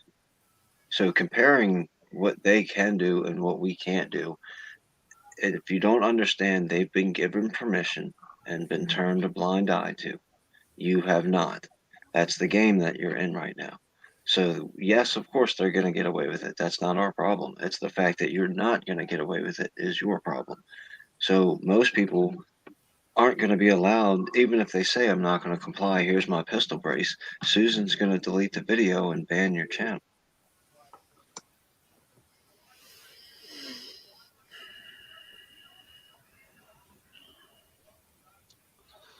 Well, when I purchased this lower, it was sent to the FBI as a pistol. So it's not like they don't know I already have it. Most federal laws and regulations and stuff like this usually don't go over, and they're not intended to. They're really just a test. Just like all the stuff that we've watched fail in Congress before, but then the next legislative session, Maryland passed it, New Jersey passed it, New York passed it, California passed it. They test it federally to see if it'll fly. They see that it isn't going to fly, so then they let the states that are going to pass it. And again, like we talked about when you're live last week, here's another example of people need to start paying attention to the warnings that they've been given. Yeah, the constitutional carry gets passed, and everybody in the 2A starts doing backflips. Maryland we get the Brewer thing from the Supreme Court, and everybody's like, "Oh yeah, 2A, we win, rah rah rah," and nobody understands that there's a counterpunch about to come. So in states like California, New York, Maryland, New Jersey, all those other states, yeah, we just got we've got permission for shall carry now. But what they're going to do is they're going to ban guns in all public places. At state level, not federal level, but they'll do it at the state level. And guess what happens on the state level? New York sucks, man. Screw you in New York. Maryland sucks, man. You should all move to my state because it's the best 2A state ever. That's the kind of dumb stuff that we go through. Because nobody cares what happens in my state because they don't live here. I said a million times. All these wins in a relatively free states don't mean shit. You have a big win in a commie state like Maryland, New Jersey, New York, Massachusetts. That's when something actually gonna move. And it just showed when the Supreme Court ruled that okay, the crap New York's pulling is unconstitutional. They say okay, yeah, we'll give you a pistol permit, but now you gotta before it was couple of bucks to file, and most of the counties didn't need any education. Now they're gonna say no, we'll give you the permit, but you gotta pass this, you gotta do that. It's gonna cost you $500 in education. You gotta spend 16 hours in the classroom learning about guns, which I have no idea what the hell you're going to be talking about the guns for 16 hours unless you bring some movies, and then 2 hours on the range, which still is kind of weird because I don't know how you're going to be practicing on the range when technically the way the law is right now, you can't even touch the gun, pistol, unless you have a pistol permit. So on the one hand, yeah, you can get it because the law said so, but we're gonna make it so much harder for you to come through it. And like he just said, we had it for some time until judge ruled that unconstitutional. Was they pretty much banned carrying guns everywhere, especially in New York City. Then on top of everything, you have a New York State pistol permit. It says on the permit it's a New York State pistol permit, and yet in the back it says it's not valid for the 5 boroughs of New York City. So now you have New York City that's a separate entity. And I believe that's probably the only state in a country that has a shit like that.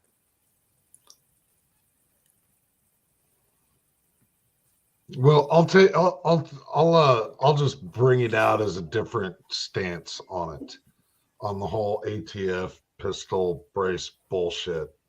They're gonna give me 120 days. Okay, so would I have a regular stock on this if I was a criminal? Yeah, probably. I'm not. I've tried to be a law-abiding citizen. That was 100% legal. So that's what I've done. They're going to give me 120 days to register it as an SBR. Nobody can get a tax stamp in 120 days. It's not even worth it. You might as well not even try, because there's no way in hell you're going to get a tax stamp in 120 days. I'm going to ask you something, Heath. Yeah. Okay. Say if you went ahead and put in your registration for an SBR, and you do that, throw away that crappy pistol brace and put a good stock on it. You got the free stamp. Yeah, well, in theory, but here's the thing. I'm also purposely telling them that I am in possession of an illegal AR, an illegal SBR. They're telling they say right in the legislature, you are already guilty of this. So you have to incriminate yourself in order to what? Try to abide by the law? It was legal when you made it or I bought it. I have a right to not incriminate myself. I look at it was legal when you got it or made it. Okay, So well, they here's shouldn't the be thing. able to come back. Here's the thing: it's a rule, it's not a law. And the ATF is not a legislative body. They cannot tell you what you can and cannot do. Actually, they can. They just show you. Can't you And the just whole take fact, it apart? and the whole fact, you have to get the SBR and register them, and the whole NFA bullshit and all that shows you. Yes, they can, and that's the problem. Yes, we can go blue in face saying, yeah, it's unconstitutional. No, this is we the people, blah blah blah blah blah. Bottom line, when the shit comes to shove, most of us will just foil and go by the whatever the rules because we got way too much shit to lose. That's just what it is, and they know it. That's why they keep doing this. And at the rate we going, I'm giving it 100 years max, and there's going to be no Second Amendment. There's going to be no First Amendment. There's going to be no Fourth Amendment, and we're going to be back to being the goddamn slaves to government. I mean, give it 2 generations, more and more. The new generation are just more dependent on the government. Give us this, give us that, hand us this. It's just the way it is. It goes back to where I came from. The whole socialist bullshit where government tells you what to do and you like a good sheep will follow and obey. And it's getting there. The kids nowadays, same thing. Yeah, you know what? I'll go work for a major corporation. I'll settle for a steady paycheck. I'll do whatever they tell me. I'll be a good boy. I can't have a gun. Okay, I'll give up my guns as long as I have a steady paycheck. That's just the way. That's where we're going. So I hate to break it to you, but that's the way the whole country is going, and we on the losing end. because there's less and less of us that believe in personal freedom. Most of the young people nowadays believe in a better for better for most of us. Whatever is good for most of us, rest of it you gotta shut up and put up. No, and you're not wrong to a certain point. There's a lot that will comply, and there's a lot of the new generation that's exactly what they're doing. They're being raised that way. Couldn't you just take it apart theoretically, Alan? Like you were talking about incriminating yourself. If you were to file for a tax stamp, couldn't you just take the thing apart and sit it in a drawer until the tax? I mean, theoretically, wouldn't it no longer be a illegal piece of a legal firearm because it's no longer put together? I would have to modify it from its legal, its current legal configuration. Yes, theoretically I could, and I could. Well, no, I mean, what just take evidence it. would I? What's this? An But I AR would have to pistol, right? completely modify it. Well, it's just an AR pistol, right? Yep. So that's what I mean. Couldn't you just take the pins out, take the upper off, take the barrel out, and just take it back apart? No, all he has to do is take the brace off. Right, but Well, see, I'd the have to problem take with the that, brace, the problem take with the that brace is off and readily. replace it.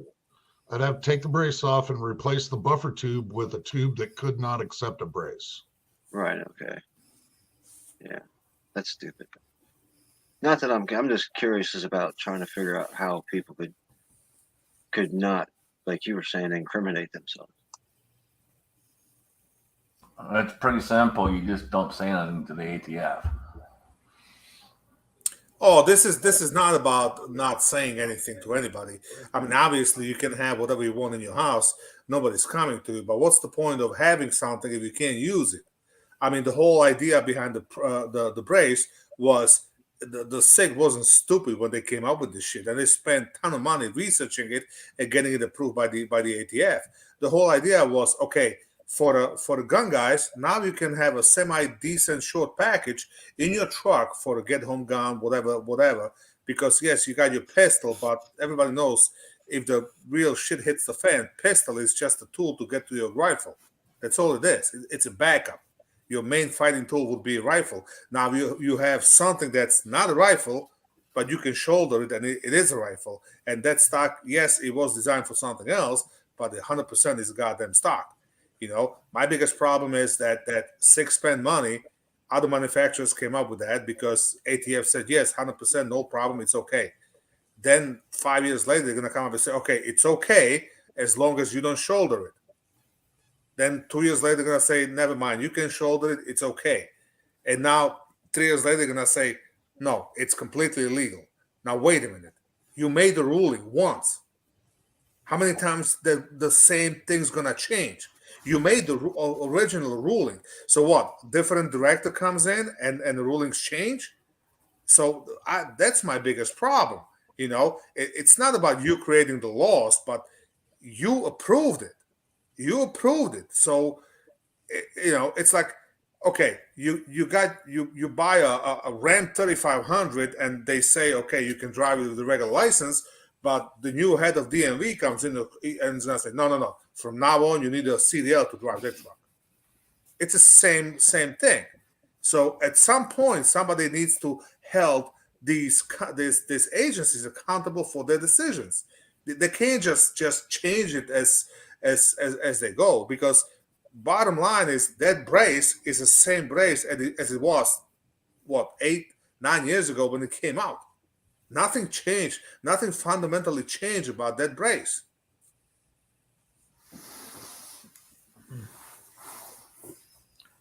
And again, it's just a distraction. And don't send any pictures. Don't do this. Don't do that. I mean, you can do what you want, but personally, I'm not going to do anything like that. They can shove that up their ass.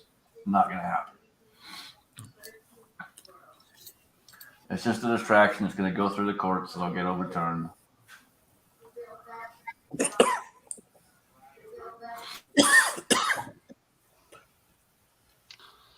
Yeah, common use items. Common use items is definitely part of the terminology there. Mm-hmm. I think I think they contradicted themselves when they allowed the whole thing to begin with. Really, I mean they call something short barrel rifle, and I'm like, well, that's illegal. Well, and again, you guys are going to understand that these guys don't make laws. These are rules. Rules are not laws. Well, the short barrel rifle came from what, the 1934 thing or the 1968 thing? Like, where did that whole come from? Yeah, it's all the NFA. It's still all the NFA: short-barreled shotguns, short-barreled rifles, fully automatics, and suppressors. I tell you, another one that shocks me is the shockwave thing. That is nothing more than a sawed-off shotgun that they had a fit about once upon a time, and now they're calling it a firearm, not a sawed-off shotgun. It seems to me that whatever company is paying them the most money at a particular point in time to whether it be in what you call it, lobbying or direct bribery or whatever. I mean, hey Dave, what's up? Hope you're feeling better, buddy. I mean, the whole thing is basically my opinion about all this is Fuzz is right. It's unconstitutional for them to make any gun laws. We're supposed to be able to have anything that law enforcement and military has because of the premise that the Second Amendment was written on, which was we're supposed to be able to protect ourselves from a tyrannical government. And we need to be as equally armed as they are with equally powerful firearms, weapons, whatever, whether that be muskets at the time, AR-15s. I mean, and I know what I'm fixing to get in the side chats. Yeah, I want an Abrams tank. Yeah, don't we all? But Well, but this ruling would also still go after revolvers with rear stocks. well, that's the stupidest thing ever conceived by a human being, anyway. I mean, we've already talked about the cylinder gap on a revolver, right? I mean, they're inaccurate, right? Hey, let's put that right next to our eyes and shoot it, right? Hey, works just fine in a Rosie, Judge. They put those two shields on the side, no issues. I'll go ahead and say it because I'm not really. Everybody's aware of my inexperience in the firearms, but that Rossi Judge is a piece of crap. I don't know. I like mine. It's a neat little toy to goof around with, but I'm not taking anyone's. If we're going to hunt zombies down and you pop out of your car with the Rossi Judge, we're packing your lunch and sending you home. If I'm gonna go fight zombies, I'm not bringing this. But you know what? Like all around gun, or even for home defense, it's not a bad gun to have. Just the fact you can shoot a 45 long Colt and a 410 shot shells, it's just cool. It's a toy. It's a toy. All the guns are toys when it comes to it. No. I mean, I understand that there's military applications for weapons. There's self-defense weapons. There's hunting weapons. And I'm not afraid to call guns toys. And the Rossi Judge is a toy. Now, that's not a toy for children. It's a toy for, mature people who are old enough and well enough to take care of a firearm. But it's still a toy. Hey, tell it to pick a couple of hardcast 45s, we'll take it down. All right, we're gonna start running through the room. Bald, we'll start with you, man. What you got? I got nothing. Thanks for coming. Good night. All right, short and sweet. Kingpin, what's going on, brother? Everybody have a good night. Thanks for having me. This was fun. Appreciate it. Absolutely, man. Lots of good discussion, lots of good chat for sure. Jamie, what you got, brother? I hope everybody has a good week. Thanks for having me, guys. Georgia Shooting Connection, Friday night, 8 o'clock. Hope to see you over there. Don't work too hard. You know me, I try not to. Daniel, what you got, brother? Nothing new here. I have been going out, doing some shooting and some practicing. It's just that I have no new ideas for videos. So that's kind of like why there's no videos coming out. I mean, unless you guys want to just see me shooting in my backyard every day doing the same thing.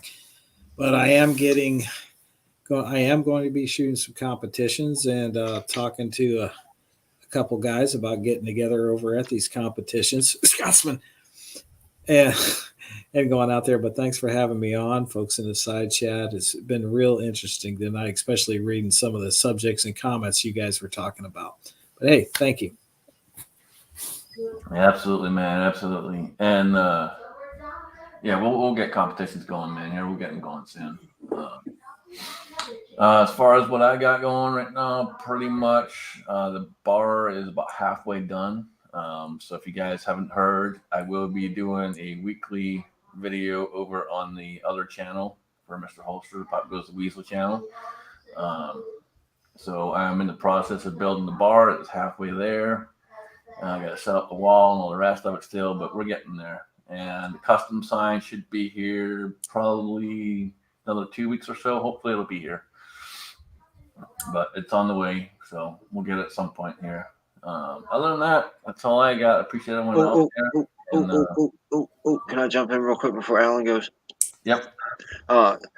Type in on your YouTube search Travis space P11, Travis P11. Most of you are familiar with him, or Defense Dad.